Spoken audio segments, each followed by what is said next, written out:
Buenas tardes. Tengo la voz muy tomada por el catarro. No sé ya qué curso estoy, probablemente el 26º. Este curso para mí es muy importante porque entiendo, no solo lo que aquí diga, pero sí lo que aquí diga, que puede ser el fundamento de otros proyectos que anidan en mi cabeza y que trataré de sacarlos adelante si tengo fuerza para ello. Por eso quiero comentar un poquito la introducción de qué va esto. En el programa que tienen ustedes, me parece que lo explica muy bien, pues lo voy a leer. Y dice así: el título es La dimensión donal de la persona humana. Donal viene de donación. Y el texto que hace de introducción, pues dice como sigue: no todo puede reducirse al mercado, aún con ser este un tema muy importante y en modo alguno renunciable. Pero la vida humana, por el momento, no está a la venta, aunque haya razonables indicios que parecen sostener que cada vez estamos más cerca de ello. Más allá de la economía que regula las transacciones monetarias y el flujo de capitales, hay otra, la economía vital, que es anterior a aquella y más relevante y propia del hombre. De ellas ocuparán las lecciones de este curso, haciendo especial hincapié en el peculiar dinamismo, fundamento, raíces y consecuencias de la capacidad de donación de la persona. Se trata de abordar desde una perspectiva antropológica y psicológica un tipo especial de transacciones interpersonales, la donación y la aceptación, sin las cuales ninguna otra economía es posible. Estas transacciones constituyen precisamente el corazón de la persona, la sustancia de que está hecho el regalo que es la vida humana, la condición de posibilidad de todo mercado y del entero tejido social. De esto es lo que vamos a hablar. Bien, ¿no? De cierta manera... Se oye poco. Se oye mal, sí. Se oye mal y poco, pero es que tendré que acercarme mucho, quizás. Pues eso no me gusta nada, que es como tragársela. La cebolla esta, ¿no? Pero vamos a ver si lo conseguimos. Se entiende que el mercado es muy importante, ¿no? Para algunas personas el único valor hoy cotizable. Yo supongo que después del euro pues todavía peor, porque habrá una clientela mucho más cuantiosa que optará por ese valor. Naturalmente, cuando las personas nos damos y nos recibimos, también hacemos transacciones. Creo que hoy esas transacciones se conocen mal.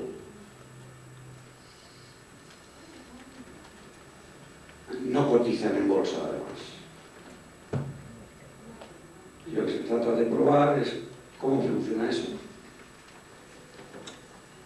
Y, en la medida de lo posible, demostrar que sin eso no hay bolsa, no hay mercado, no hay sociedad. Por consiguiente, habrá problemas de la bolsa y del mercado que serán muy sensibles a cómo esto esté funcionando. Bueno, en el fondo, la idea a la que estoy tendiendo, pues digo que esto puede ser el fundamento de otro gran proyecto en la meta, que no sé si tendré fuerza, es el tema de la pareja o del matrimonio y de la familia.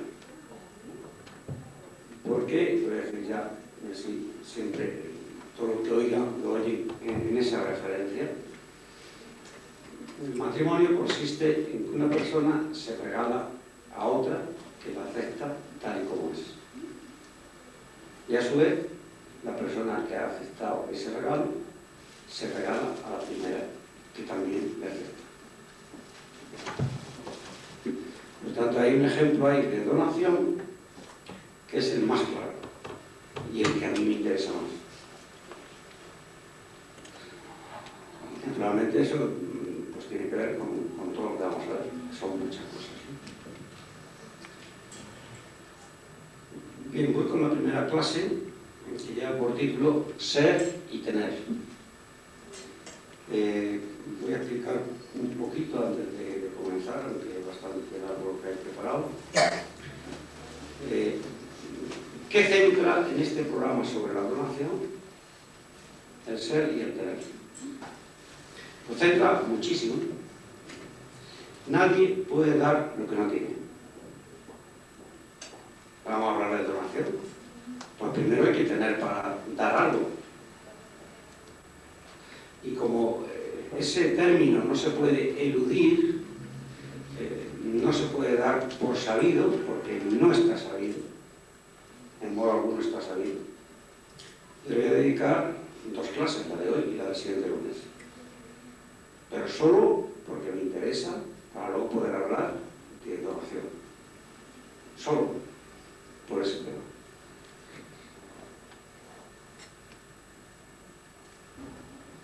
Lo propio del ser, de la persona, es tener.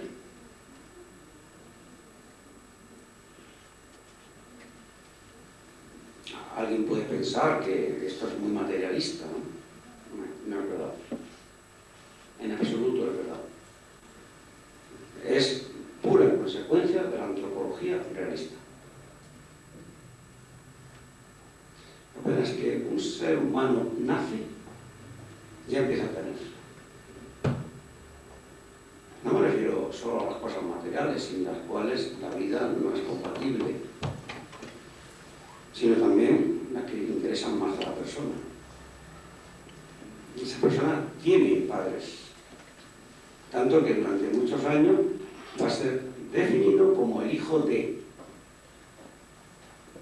Oye, ¿este chiquillo quién es? El hijo de fulano. Por tanto, él es pertenencia de otro. Y a su vez, su padre es su pertenencia. Y no ha hecho nada que empezar a nacer, a empezar a andar, a caminar. Tiene una ciudad donde ha nacido, tiene una casa, tiene una familia, tiene. Y podemos seguir. Pero hay cosas más importantes todavía que esas, y más fundamentales, y primeras, sin las cuales no habría las otras. Esa persona tiene inteligencia. Y la inteligencia lo que hace es poseer todo lo que conoce. La inteligencia no es para mirarse en el espejo, ¿sabes? Lo propio de la inteligencia es conocer. Pero conocer es una forma de posesión. Y además de las más perfectas. Ya llegaremos a ello en el día de hoy. No ha hecho nada más que nacer, ¿eh? Y ya está teniendo. Por ejemplo, tiene los colores, luego tendrá el abecedario, el alfabeto, luego empieza a tener palabras, tiene impresiones muy vagas de la realidad, tiene orientación, no sabe equivocarse, pues se equivoca muy poco cuál es su habitación o cuál es su cama. Y además tiene un sentido de pertenencia, es decir, desde muy pequeño dice, esto es mío. Y no ha hecho ningún máster sobre Business School. No ha estudiado ninguna asignatura que se llama economía, ¿no? ¿De dónde le viene ese sentido de pertenencia? No hablo de las cosas materiales, que es lo que le irrita a un niño que se las quita, ¿no? Estoy hablando de un nivel un poquito más alto, no puedo volver sobre lo material, ¿no? Porque lo propio del ser es tener. Y esto no es materialismo, ¿no? En materialismo, sí, lo circunscriben ustedes y lo limitan a solo tener cosas materiales. Pero ya veremos que esas son las más importantes. Por tanto, lo propio del ser es tener, sí, es tener. ¿Cuántas formas de tener nos vamos a ocupar aquí? Fundamentalmente 3. Yo le he titulado el tener material, el tenerse personal y el tenerse valorativo. De tercera, que es una forma de tener distinta a las anteriores, muy distinta, me ocuparé el próximo lunes al hablar de otras formas de tener. Hoy voy a abordar las 2 primeras. El tener material es quizás el que tenemos todos más cerca. Consiste en la apropiación, legal o no, eso ya es otra perspectiva, ¿no? Lo jurídico sobre la posesión, pues de un objeto, de una propiedad, de una cosa, de una materia.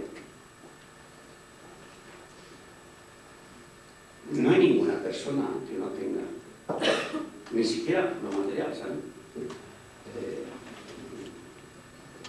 La persona más harapienta, más hambrienta, más menesterosa de este mundo tiene alguna cosa material, alguna cosa material. En general, la mayoría de las personas tenemos demasiadas cosas materiales. Y aquí viene algo que me parece que es muy importante decir. No por tener más cosas materiales se es más. Estoy hablando de ser y tener. Lo propio del ser es tener. Pero tener muchas cosas materiales no hace que se sea más, ¿no? Y ese ya es el primer conflicto con la sociedad en que vivimos, porque hay muchas personas que piensan que es así. Pero muchísimas, ¿eh? Yo no quiero enfadarme contra ustedes, porque si encima que vienen hasta ahora aquí, ahora les digo que evalúen a ver dónde están, pues tampoco quiero crear problemas de angustia, ¿no? Pero es probable que sí, por el número de personas que estamos. A lo mejor no de una manera absoluta, pero sí de una manera relativa. O sea, esa afirmación me parece que queda clara, muy sencilla, no hay que dar más argumentos, porque si no, no avanzamos. No por tener más se es más. No digo se es mejor, esto también sería otra posibilidad de análisis, ¿no?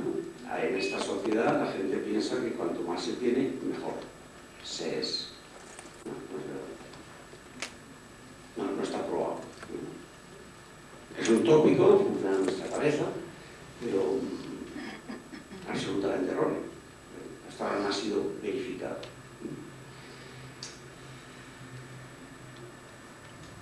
Voy con otro que me parece que también es importante. No se es porque se tenga, sino que se tiene porque se es. Y no es un juego de palabras, ¿sabes? Estoy diciendo de la forma más sencilla, porque la primera siempre es lo más tostón, sin duda, ¿no? ¿Quién es primero, el ser o el tener? Puede tener, o puede ser una realidad cualquiera, ser tenida por nadie. No. Vamos, ni jurídica, ni filosóficamente, ni psicológicamente, no es posible, no es posible. Y si no hay ningún sujeto de la propiedad, no hay adscripción de la propiedad a nadie. O dicho de otra manera, la adscripción de la propiedad a nadie no es propiedad. ¿Esto de quién es? De nadie. No es propiedad. Es, pero no es propiedad. En tanto que ser es, pero en tanto que ser adscrito en forma de pertenencia a un sujeto, no es. Y por tanto no hay propiedad. No hay propiedad. Por tanto, no se es porque se tenga. persona paupérrima? Es, claro que sí. Y es tan persona como el más rico del mundo. Exactamente igual. No le falta un pelo a ser persona.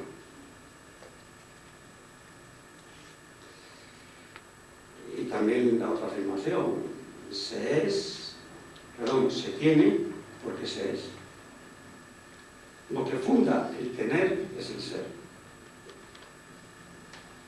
Y si no fuéramos, no tendríamos. Tenemos, luego somos. Sencillo. Y ahora viene la pregunta. Voy a empezar, podría hacer unas cuantas preguntas. ¿Para qué sirve tener más y tenerse menos? La pregunta no la entiendo. Pues voy a tratar de explicarla para que la entienda. Usted puede tener más, me parece que todo el mundo lo entiende, ¿no? Pues tener más coches o más bonos del Estado o más territorio adscrito a su propia persona o más casas o más inversiones. Pero tenerse a sí mismo, eso es más importante que tener cosas y casas y territorios. Es el segundo punto, ¿eh? He dicho antes, el primero era el tener material, el segundo era el tenerse personalmente, el tenerse personal. Es el que después trataré de él. Me parece mucho más importante que el primero y mucho más descuidado en la nueva economía vital que estoy planteando.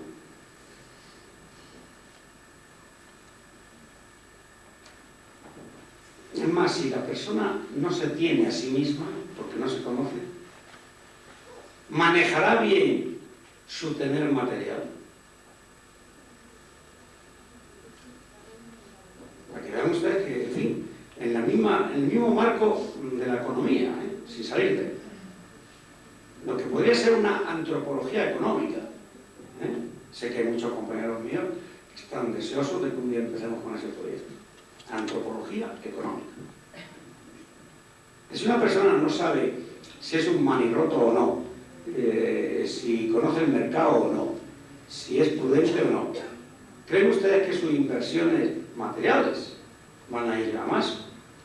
¿O se pueden torpedear en cualquier momento?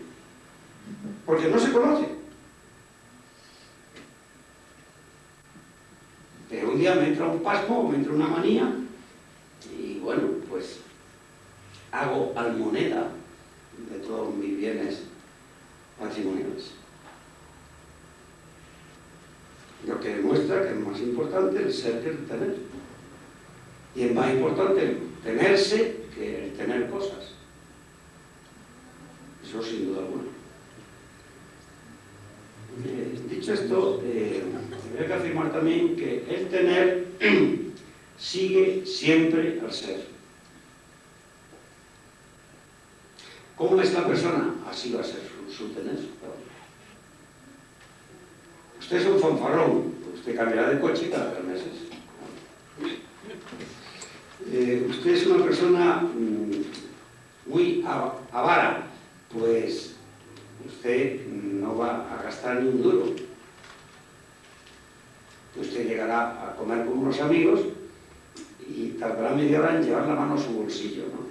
Para que nosotros les dé tiempo de desenvainar antes, ¿no? Bien, esto es así. O sea que el tener sigue al ser, ¿no? Y no al contrario. El ser no sigue al tener, Si digo todo esto porque en la actual cultura se da más importancia al tener que al ser. Y eso, pues, me parece que es un error muy grande que habría que combatir, ¿no? ¿Qué ocurre cuando se invierte en la sociedad actual? Ocurre muchísimo, sucede muchas veces. Y entonces el ser sigue al tener. Tanto tienes, tanto vales, por ejemplo. Esto es muy de la sociedad de siempre, no solo la de hoy, ¿no? Ese dicho es antiquísimo. Poderosos caballeros con dinero. Antiquísimo. El castellano está lleno de refranes y proverbios antiquísimos. Pero que quizás hoy es una realidad más acuciante, más cercana, más comprobable empíricamente en la calle. La pregunta simplemente es esto, es decir,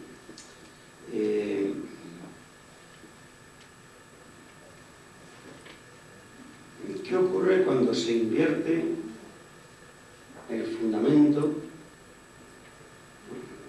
de las cosas? Hemos dicho hasta aquí que es más importante ser que tener. ¿Qué ocurre cuando se pone como fundamento el ser que el tener? Y no al contrario. Pero entonces hemos acabado con la persona. Así de sencillo. Y hemos acabado con la economía. Por algún lado explotará aquello. En apariencia funciona muy bien la economía, pero antes o después fracasará.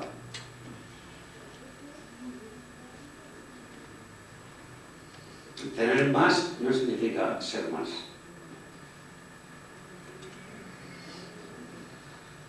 Eso se lo dicen ustedes a una persona joven ahora y no lo entiende. Porque lo que quiere es forrarse cuanto antes. Eso, así de sencillo. ¿Quiere ser más? Eso ya lo dudo, porque probablemente no entiende la expresión que es ser más, como tampoco entiende la expresión que es ser mejor. Tampoco lo entiende. Tiene que hacer un esfuerzo de inteligencia enorme, ¿no? Tener más sí que lo entienden todos.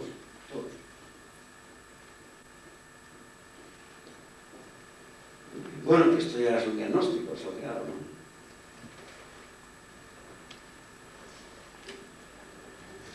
Y voy a hacer otra pregunta más, porque ya lo atrevido que soy.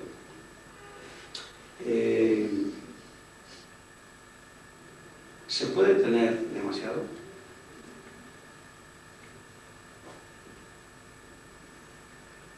Habría que decir, en cierta manera sí, en cierta manera no.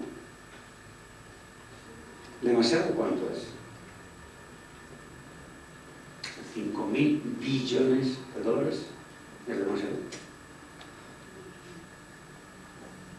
O sea,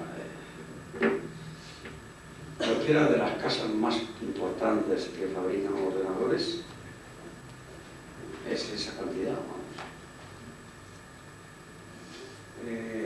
Con solamente un tropiezo con la ley discutible, según dicen los juristas, eso se puede perder en muy poco tiempo.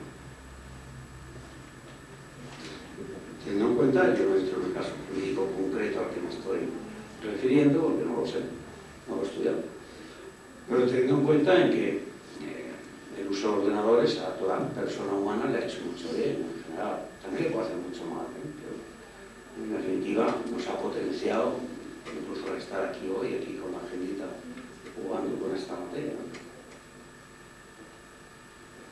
La pregunta por eso tiene sentido, ¿no? ¿Se puede tener demasiado?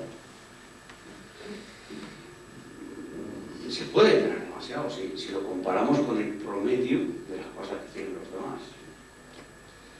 Si lo comparamos con los fines que uno se propone hacer con ese capital, pues a lo mejor nunca es demasiado. Si usted tiene más, pues podrá hacer más fundaciones, podrá organizar más ONG, o podrá cambiar el mercado, las cosas que deben cambiarse.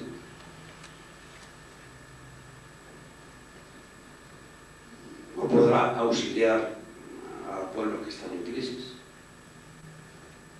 Y si no tuviera, no lo podría hacer. ¿Demasiado respecto de qué? Esa es la pregunta. No estoy defendiendo el neoliberalismo económico, ni el neocapitalismo. Solo estoy preguntando, ¿qué es eso de demasiado? Tener demasiado. Depende en qué lo empleo sea. Sería tener demasiado, pues tener solo 100 euros en el calcetín. Se debe tener, pero muchísimo y demasiado. Demasiado, habría que quitarse. Porque el capital tiene una función social. El capital es para la persona, no la persona para el capital. De modo que eso de demasiado siempre es una cantidad relativa. Desde otro punto de vista, si se absolutiza, pues hay que contestar que no.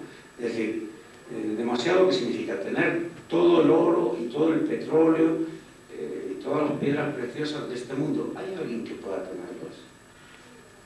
No, porque incluso muchos de ellos están todavía por explotar, o sea, sin descubrir. O no parece que nadie pueda tener demasiado, ¿no? ¿Se puede tener demasiado poco? Sí. Esa pregunta sí hay que contestarla también.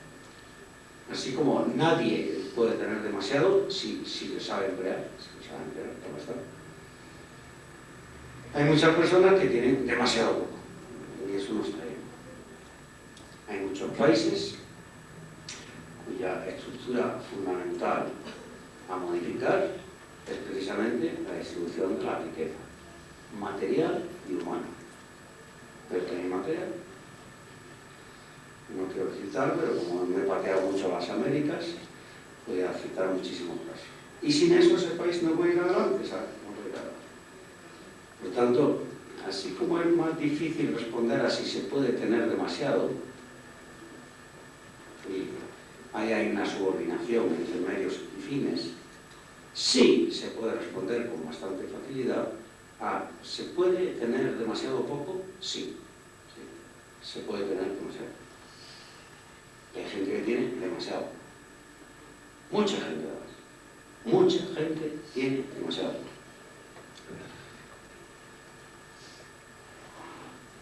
¿Qué pasa en una sociedad cuando todo se orienta solo por el tener?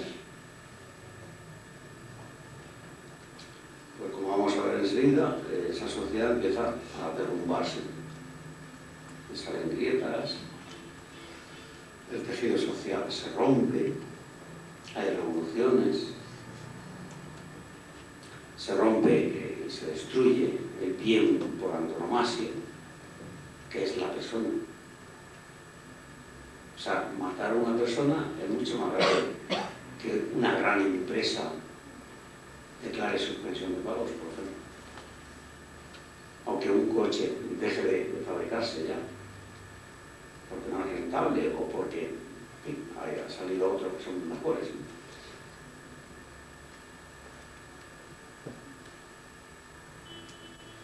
Las sociedades no se arreglan teniendo más. Aunque sí hay que decir que un mínimo tienen que tener. Y sin ese mínimo las sociedades no van a arreglar. Eso yo cualquiera de ustedes, si quieren, después les explicito en qué países, en qué circunstancias no pueden ir para arriba. Hay montañas de países. Y curiosamente, en esos mismos países hay poca gente que quizás tiene demasiado. No porque la cuantía es demasiada, la cuantía es numerosísima. Pero no va por ahí el demasiado. Tiene demasiado, vamos siendo muy cuantioso, tiene demasiado, no por ser muy cuantioso, sino por el fin que se propone hacer con lo que tiene. Por eso es demasiado. No quiero tampoco entrar en ejemplos, pero yo he almorzado, invitado por sus dueños, en casas de ciertos países a muchísimos kilómetros de donde estamos. En aquella casa había, por ejemplo, 2 Goyas, 3 Velázquez, etc. Bueno, naturalmente en la mesa estamos almorzando 5 y había, como la vieja usanza castellana, ¿verdad?, los tiempos gloriosos de nuestro país, pues había 8 personas sirviendo, o sea, a 5, 8, tocamos a 1 y pico. Bueno, con eso no me parece mal, también sé comer con 8 sirvientes, ¿verdad? Pero a lo que voy, ¿no? ¿Cuál es el parafín? ¿Para qué? El fin. ¿Qué es lo que va a determinar si es demasiado o no es demasiado? Pensamos que todo es cuestión de números, no. Hay algo más importante que los números, que es el fin al que se destinan esos bienes. Si usted tiene empresa petrolífera que le produce $100.000 por hora, depende de lo que usted haga con eso, ¿verdad? A lo mejor usted puede hacer 2 universidades por mes, por ejemplo. Y entonces no me parece demasiado, ¿sabes? $100.000 la hora, no me parece demasiado, se me queda corto. Depende. ¿Es que es demasiado? Depende de la finalidad. Lo que sí está claro es que si una persona no puede alimentarse, eso es demasiado poco. Y si tiene que morir a los 40 años, porque ya la vida la ha consumido, pues eso es demasiado poco. Eso sí. Haga lo que haga, ¿eh? No importa tanto la finalidad, sino la subsistencia. Bien, esto lo podemos ver también desde otro punto de vista, más existencial quizás.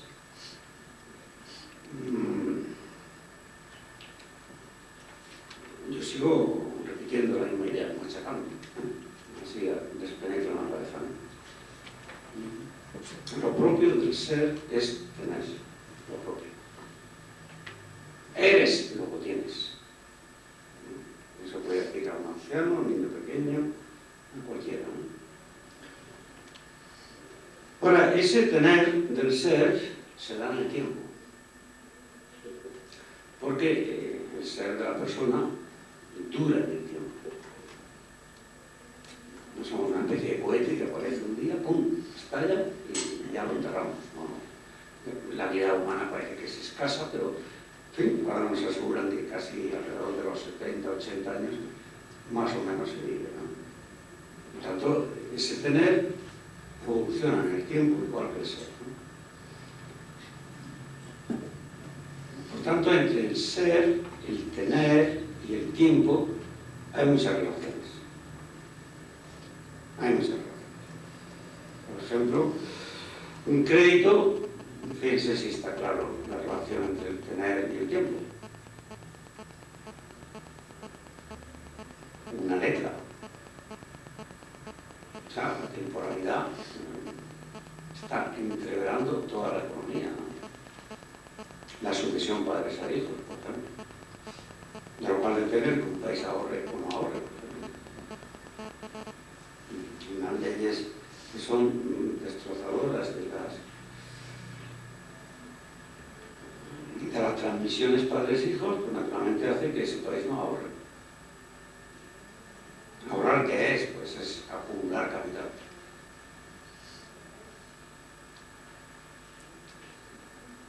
¿Qué se hace con ese capital acumulado? Que ese es otro tema, ¿no? Pues si lo tiene en el calcetín no sirve para nada, ¿no? Es demasiado lo que tiene el calcetín. Si tuviera una sola peseta, ¿no? Aunque luego llega el momento del euro y todo el mundo se compra una tercera casa, que es lo que ahora está sucediendo, ¿no? Por eso este país está en construcción. Ahora dice que ya empieza a aflojar, ¿no? Entonces aquí también, en este mismo filo, si lo está hablando todavía de el tener material, no salta otro, voy a empezar a introducir cosas. Cuando tenemos cosas, ¿realmente las tenemos o ellas nos tienen? Esa es la pregunta. ¿Quién me has tenido por qué? ¿O qué cosas son tenidas por quién? Son dos cosas distintas, ¿no? Si uno tiene cosas, tiene que ser dueño de ellas, y entonces señor de ellas, y entonces no estar preocupado por ellas. Ocuparse sí, pero preocuparse no. En cambio, las cosas nos tienen cuando vivimos para las cosas. No subordinamos las cosas a nuestra propia persona, sino subordinamos la persona a las cosas. Claro, eso es igual, pues, una aberración. Si la persona que se levanta a lo largo de la noche 5 veces por ver si el coche no se lo han llevado a la calle donde ha aparcado, pues porque es un coche nuevo, pues se ve que está interrumpiendo su sueño, que es sagrado y que es muy importante para su salud, solo para ver si el coche no se lo han llevado, por ejemplo. Persona que es capaz de no hablarse con un hijo porque un día sin su permiso tomó el coche y lo estrelló. Bueno, pues mire usted, que vive más para el coche que para el hijo. No digo que no se enfade y lo ponga al niño en su sitio, ¿no? Pero eso no es retirarle la palabra, es decir, no lo quiere ver, y que mejor ya más hijo suyo, etc. Hay también otras formas de tener cosas, de las cuales hablaremos después un lunes, pero todavía no puedo decir algo más. Las propias cosas materiales se pueden tener materialmente o personalmente o espiritualmente. Es decir, la posesión de cada cosa se dan las tres formas de pertenencia. Se pueden dar. Y a veces lo que hay es un híbrido, un mixto, en que las tres formas de posesión acontecen respecto de la apropiación de una cosa material. Ya ponemos un ejemplo. Una persona puede tener mucho afecto a la sortija de brillantes que tiene. Tener material por el valor económico que representa esa sortija. Eso es un tener material. Porque si viene una época mala, pues se empeña y se sale adelante. Tener personal, porque esa sortija fue la que le compró su primer marido, antes de ser su primer marido, cuando se prometieron. Y eso evoca toda una historia fascinante. Es decir, ahí, como ven ustedes, el valor objetivo es muchísimo menos importante que el valor personal que tiene. ¿De acuerdo? Pero también incluso ese anillo se puede apropiar uno, lo puede tener, con un efecto todavía mucho más inmaterial. Por tanto, una forma de tener mucho más espiritual. Imagínense que ese anillo se lo regaló el hada madrina, que se le apareció un día y le dijo: si conservas este anillo, salvarás a muchos pobres de la miseria. No le dijo cuándo. Y entonces, naturalmente, ese anillo para ella, para esa persona, pues es la posibilidad que tiene de salvar de la miseria a miles de personas. El anillo es el mismo, ¿eh? La persona puede ser la misma en los tres casos. El modo en que tiene la pertenencia, no.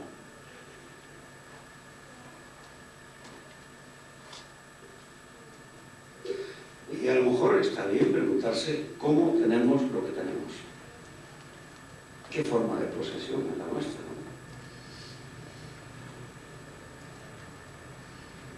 no? Bien, pero como lo propio del ser es el tener, lo propio del ser no es tener anillo de brillantes. Es más bien impropio, porque la mayor parte de las personas no tienen anillo de brillantes, porque son personas. Lo propio de la persona es tenerse. Eso sí es propio de la persona. Es un tipo de tener que es mucho más fuerte, mucho más intenso, más radical que el anterior y también más humano, más humano. O sea, tenerse es tener a uno mismo como suyo. Es tener una persona, no una cosa. Y esa persona coincide con el poseedor.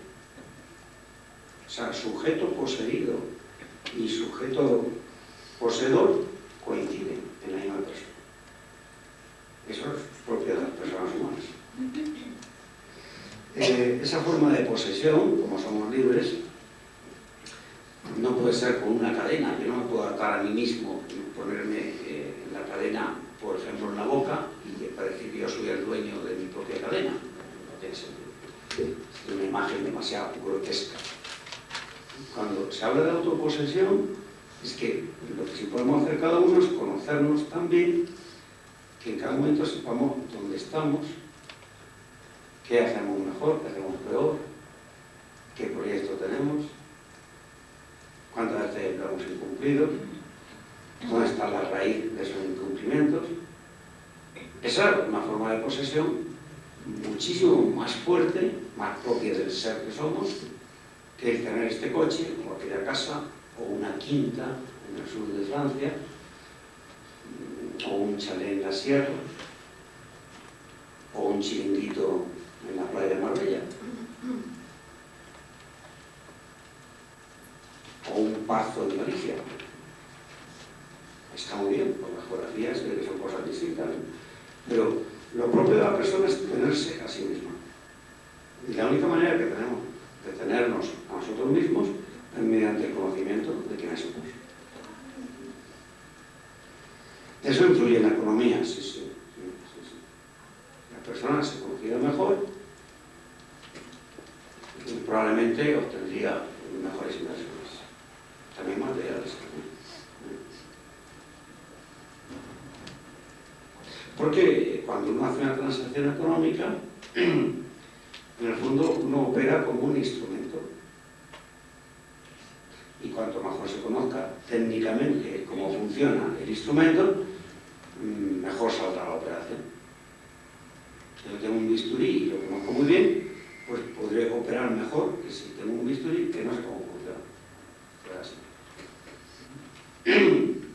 Si la gente sabe que, por ejemplo, una persona es envidiosa, o es muy competitiva, o es muy agresiva, o es muy pasota, pues cuando tiene su cesta de valores, lo piensa mucho si conviene cambiarlo o invertirlo, o esto porque lo hago por competir con el otro, por obtener mejores resultados, o por envidia, o esto en cambio no lo cambio por vagancia, por ejemplo. O sea, eso es mucho más fundamental, incluso para la economía material, que el simple conocimiento de la economía material.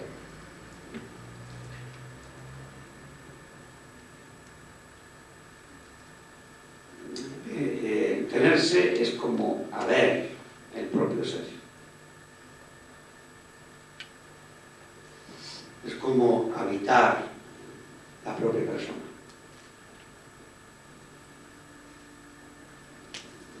¿Para qué serviría una casa si su dueño nunca la hubiera habitado? Eso sí es fácil de imaginar, ¿no? Como ustedes una casa en La Concha, uno de los sitios que el metro cuadrado está más caro de todo este país. Una casa de 4.000 metros. El propietario nunca ha puesto el límite. Naturalmente en el registro civil es una propiedad que le pertenece, sí. Pero estoy hablando desde el punto de vista humano. ¿Por qué no hacemos la pregunta sobre el propio ser? ¿Qué ocurre si cada persona no se residencia, no habita en su propio ser?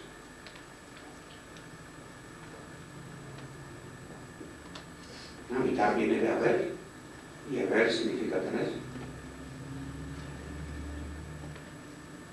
Y mucha gente está loca, pensando cosas, donde invertir o comprar otras, hacer transacciones, tal, todas externas a su persona, pero que su persona nunca ha tenido el pozo para habitar su propia persona. Esto es muy frecuente, frecuentísimo. Y por tanto posee cosas materiales, sí, pero no se posee a sí mismo, que es la fundamental de todas las posesiones, la más importante de todas las posesiones.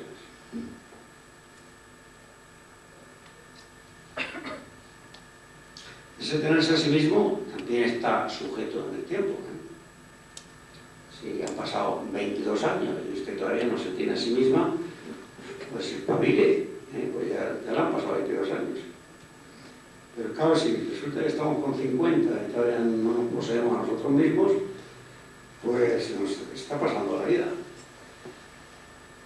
A ver cuando empezamos a habitar la casa que cada uno es para sí mismo.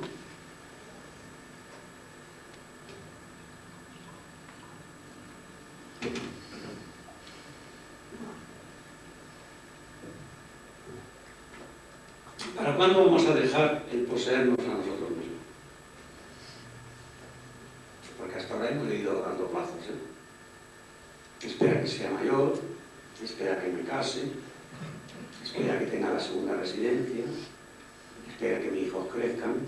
Pues si ya tiene usted casado ahora todos, o casi todos, no le queda mucha más cuerda, ¿eh? En el mercado se opera también así. Y usted comprarse un piso y va a verlo y dice, pues está bien, pero voy a esperar a que mi marido se jubile. Porque claro, a lo mejor no se jubila, entonces, ¿para qué meterse en un pisito tan pequeño? No, pues no hace usted así, porque un poquito más y cuando vaya de allí, pues ya se ha alquilado 3 veces o ha pasado a 3 propietarios. Y además, pues resulta que cada vez cuesta más, ¿no? Porque hay más plusvalía todo el tiempo, ¿no? Pero con las personas pasa igual, cuanto más tiempo tardemos en conocernos, pues hay más inflación.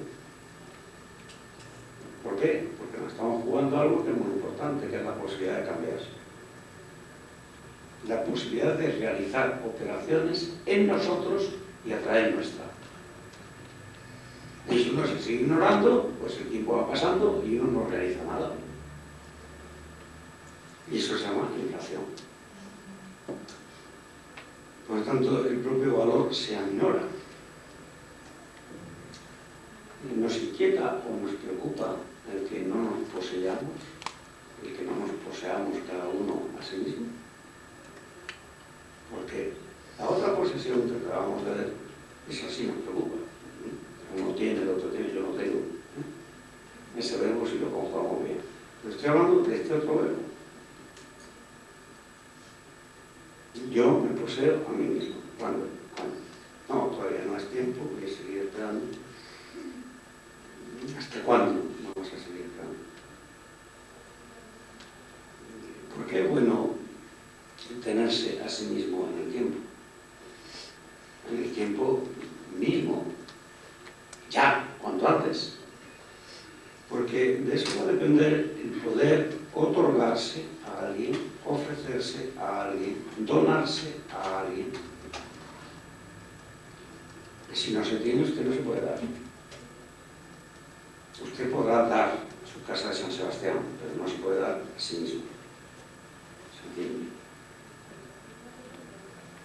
Porque incluso con la mejor buena voluntad, cuando usted se da a alguien, puede incurrir en el dolo, que es la falsación de personas.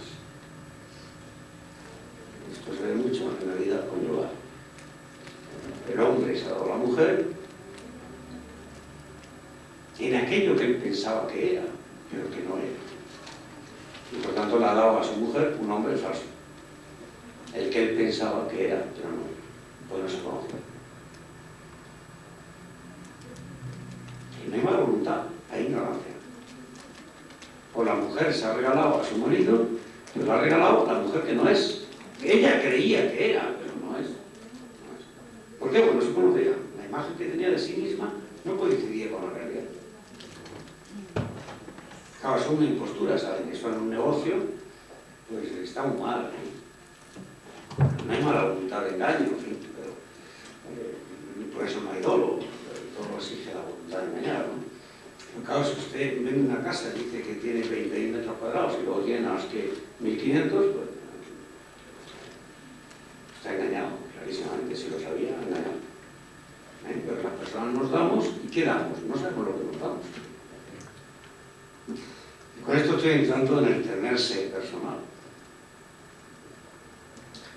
Y la pregunta también puede ser un poco picajosa, pero yo creo que es pertinente. ¿Se pueden tener cosas si no nos tenemos a nosotros mismos? Tener en el sentido radical, no en el sentido solo material. Aquí, en el segundo ejemplo ponía del brillante y en el tercer ejemplo ponía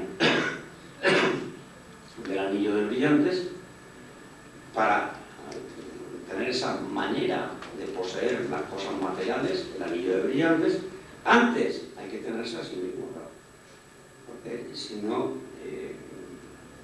no tendría usted el anillo de brillantes de esa manera de posesión más radical. Si para usted no significó nada el que comprometerse con el primer marido antes de casarse, que fue por lo que le dieron ese anillo, o si para usted no significa nada el conservar y defender su anillo a toda costa, porque con eso puede sacar de la indigencia a miles de personas, entonces usted no tiene ese anillo de esa manera intencional, o espiritual o inmaterial. Por tanto, si uno no se conoce, ni siquiera puede tener cosas. Los animales pueden tener cosas. Los animales irracionales, claro, ¿se entiende? Pues sí, también tiene un tipo de apego, no está legitimado jurídicamente, una forma de posesión animal, aunque va avanzando la sociedad, que a lo mejor un día sí la legitiman, y los perros pueden heredar a las ancianas y varias cosas, ¿no? Por eso hoy está en discusión, ¿no? Por eso estamos hablando de este tema, ¿no? Pero desde el punto de vista de la posesión, el animal puede tener querencia, atracción hacia un objeto que es familiar, y cuando se lo tocan se pone hecho una energúmena. Pero posesión, lo que sigue posesión, no. Pero no puedo conocer el objeto, ¿eh? Y nosotros sí lo podemos conocer, ¿no?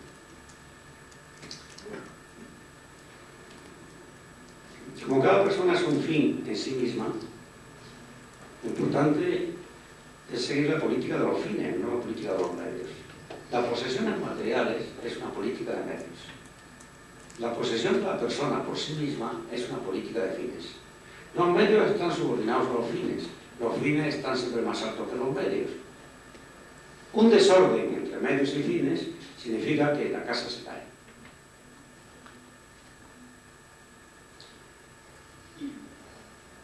Por tanto, esa jerarquía hay que seguirla viviendo en la medida de lo posible.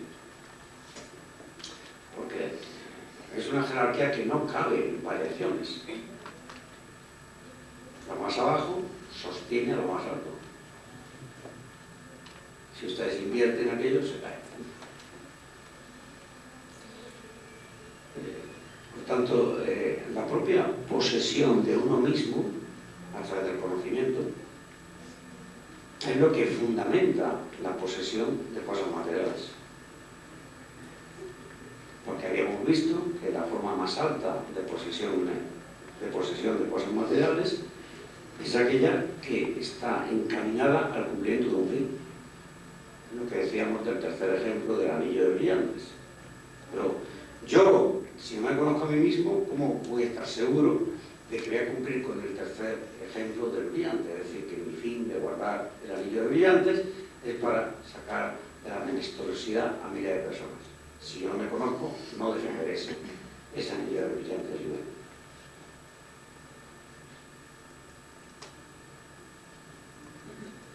¿Qué características tiene la autoposesión cognoscitiva? O la posesión o la autoposesión personal. El conocerse a uno mismo, ¿qué características tiene? En primer lugar, es la forma de posesión más económica. No hay que ir al registro, ni al notario, ni al banco, no. Y además se pudo conocer a sí mismo en la cama, paseando, en la playa, en la montaña, en el servicio, en todas partes. Gasta muy poco oxígeno, consume muy poca glucosa. Cualquier negocio consume mucho más. Segunda propiedad, es mucho más perdurable. El conocimiento de sí mismo dura muchísimo más que la adquisición de una propiedad, la que sea. Tercera propiedad, es una forma de propiedad mucho más intensa.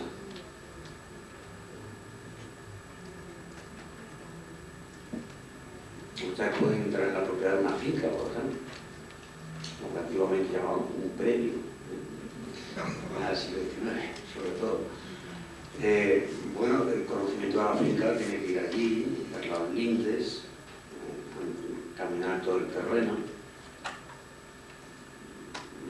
Y cuando usted ya conoce la finca y se vuelve a Madrid, la posesión sigue siendo tersa, intensa, No, usted está en Madrid. Y si alguien entra y le quema el bosque, ya vamos a ver si después le cazan o no. Y si queda usted allí, ¿qué hace? ¿Vigilar el que nadie le queme el bosque? Todavía pendiente de la propiedad. ¿Y cree usted que se hace así en el conocimiento de la propia persona? ¿Quiere usted montar guardia para que nadie le queme lo que ya ha aprendido de sí mismo? ¿Se puede ir a Barcelona y tener miedo de que lo que sabe de usted misma o de usted mismo se lo quiten en Madrid? No, es una posesión mucho más intensa y radical, ¿no? Es una posesión más abierta a la libertad. ¿Por qué? Porque posibilitadora de todos nuestros actos libres. Al fin y al cabo, tener un cortijo, que es como llaman en Andalucía estas cosas, bueno, lo que se puede hacer es realizar como valor, es decir, se vende o mal vende si hay prisas, y ya tenemos un bien convertible en una mercancía de uso común que es el libre. Y para poco más da un cortijo. Ahora, el conocimiento personal da mucho grado de libertad. La de seguir creciendo, la de no volvernos a equivocar donde nos equivocamos, la de seguir profundizando en nosotros mismos, la de dar al otro nuestro más auténtico ser. Si no lo conocemos, no lo podemos dar.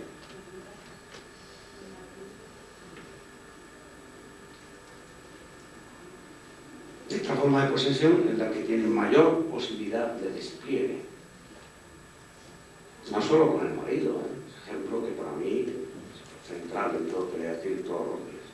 Pero no solo con el marido, con la gente de la calle, con los amigos, con las amigas, con los compañeros, con los vecinos, con el modo de andar, el modo de hablar, el modo de ser, el modo de iluminar u oscurecer el ámbito social en el que estamos.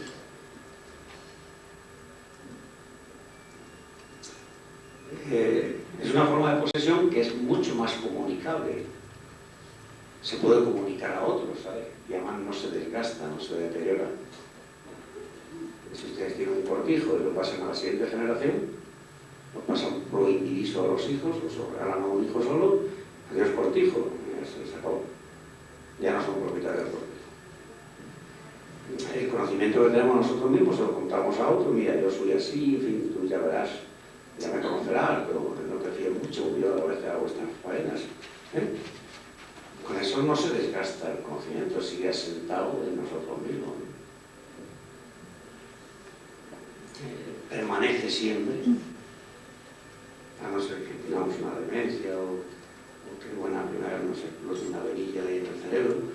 En fin, pues son percances. Pero si nos ocurre eso, también el cortijo lo perdemos, pero no nos pueden declarar inútiles o incapacitar, ¿no? Nos sirve para el desarrollo y el crecimiento. Cuanto más nos conocemos, más podemos crecer, más podemos desarrollarnos. Por tener el cortijo no podemos tener mucho más cortijo, ¿sabes? Depende. Pues si viene el granizo, ya, en fin. Pero el conocimiento personal no depende del granizo. Aunque haya granizo, pues se podemos seguir creciendo. Es la condición de la posibilidad, el conocimiento personal, es la condición de la posibilidad de otras posesiones, tanto materiales como espirituales. Es decir, lo que hace posible que podamos poseer cosas y de una forma más radical. Naturalmente, si esa condición de posibilidad pues, está obstruida, rota, no desarrollada, etc., pues las otras formas de posesión se van a compadecer de esa ignorancia que tenemos acerca de uno mismo. ¿Qué es lo que se da y qué es lo que se recibe en las relaciones interpersonales? ¿Nuestro más fingido yo o nuestro ser más auténtico? ¿Un sector de nuestro ser? ¿La totalidad de nuestro ser? ¿Se puede dar la totalidad del ser en cada acto de relación con los demás? La totalidad del ser que se da queda constreñida, limitada y restringida por la propia naturaleza del acto de relación que se tiene. No se misma la cuantía de la donación total entre un hombre y una mujer, que son marido y mujer, que entre un hombre que es un profesor y una mujer que es una alumna. No, no es la misma. Pero el modo de la donación sí que abarca la totalidad. Luego se restringe por la naturaleza del acto.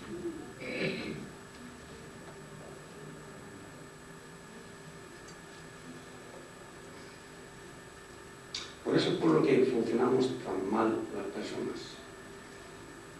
Porque no somos casi nadie propietarios de nosotros mismos. Yo desde luego tampoco.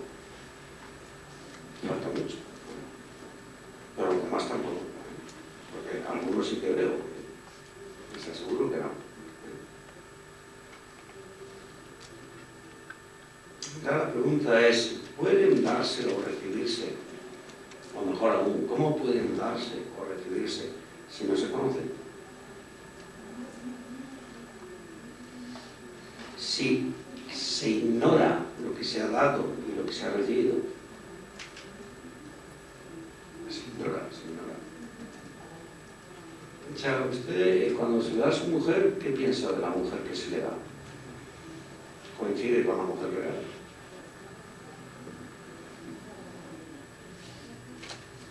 Porque a lo mejor usted dice, bueno, ya viene esta que es la gritona o la desordenada, o la que siempre le gusta quedar bien, o la que siempre se queja de que no le hago caso, pero esa no es su mujer, ¿sabe? Porque usted no la conoce. Y en parte porque usted no ha dedicado tiempo por conocerla, en parte porque ella tampoco se deja conocer, y en parte porque ella tampoco.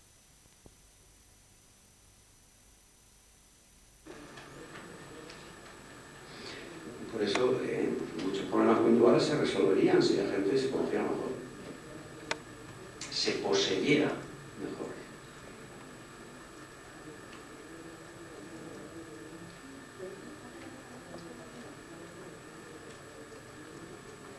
¿Alguien está seguro de que lo conocido y lo sido acerca de su persona coinciden? ¿Alguien cambiaría lo que conoce de su persona por lo que es su persona? Algunos se atreverían a decir, yo me quedo solo con lo que conozco de mí, lo demás no me interesa. Lo cual aseguraría que uno se conoce bastante, ¿no? Es capaz de prescindir de todo lo no conocido. ¿Se atrevería alguien a hacer ese mal juego? Bueno, si nadie se atrevería a hacer ese mal negocio, ¿a qué esperamos para conocer más sectores de nuestra propia persona? Si parece que esté mucho más negocio que entre las tierras, los brillantes, los cortijos, las acciones. ¿A qué esperamos? ¿A qué esperamos? Esto no lo digan ustedes por ahí porque no lo entenderá casi nadie. Esta señora se ha vuelto loca, ¿qué cosa nos dice ahora? ¿No? ¿Qué importa si mone, no? Y entonces vienen las dos últimas preguntas que tengo aquí, y ya las suelto y no me callo.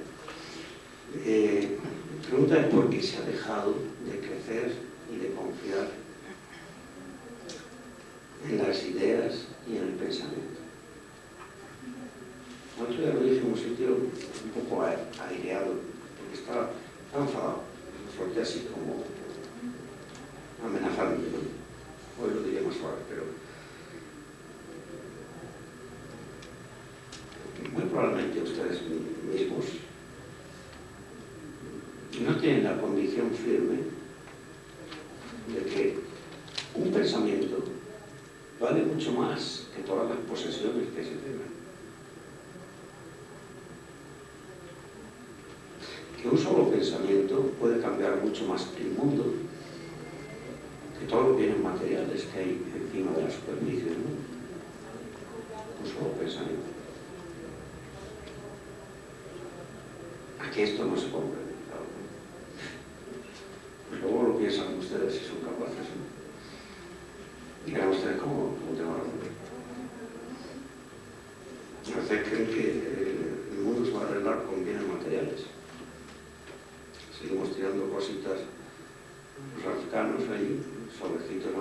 y ya, luego de comida, pues se crea una revolución, los que mandan y los mandados, y ya. No digo que eso no haya que hacerlo, no lo estoy criticando. Eso no es solución, la solución es un pensamiento bien pensado, que sea verdadero y que cambie la manera de pensar de las personas. Y se acabó. Con eso más se soluciona todo. ¿Quién es capaz de pensar ese pensamiento? Entonces vendría la pregunta también, ¿cuántas horas dedicamos a pensar? ¿Usted quiere? No dedicar ninguna hora y que le caiga el pensamiento.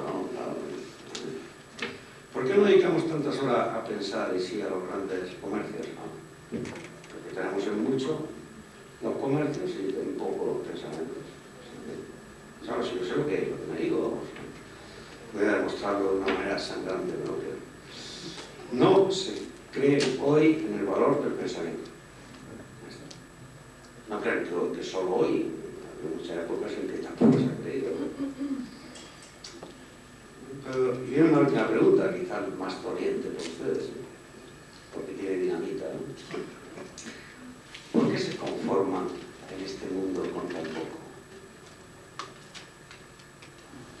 ¿Por qué se conforman con 4 cosillas materiales? Y casi lo prefieren a las personas.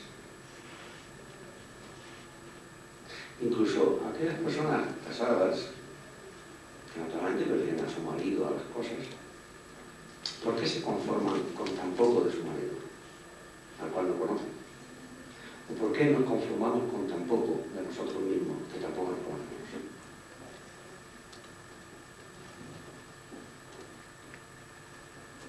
Ahí es donde está nuestro tener, ¿sabes? De eso va a depender lo que queremos. Nos conocemos un poco, tenemos menos, damos nada. Entonces, ¿por qué nos conformamos con tan poco? Porque el conocimiento no tiene techo, ¿sabes? Ni siquiera el conocimiento de nosotros mismos. Uno podría estar 80 años conociéndose a sí mismo a razón de 8 horas al día y no acabaría con el misterio de cada persona. ¿Por qué nos conformamos con tan poco? Esa es la pregunta clave. La pregunta del millón, dicen. Bueno, pues esto es como está hoy montada la sociedad. Quizás eso es muy negativo en la manera de terminar. No se preocupen, el próximo lunes vamos a subir por arriba. O sea que personalmente es un bache otoñal, un tanto depresivo, pero es una reacción de alarma nada más. Entonces, continuaremos el próximo lunes con la cuestión segunda. Muchas gracias.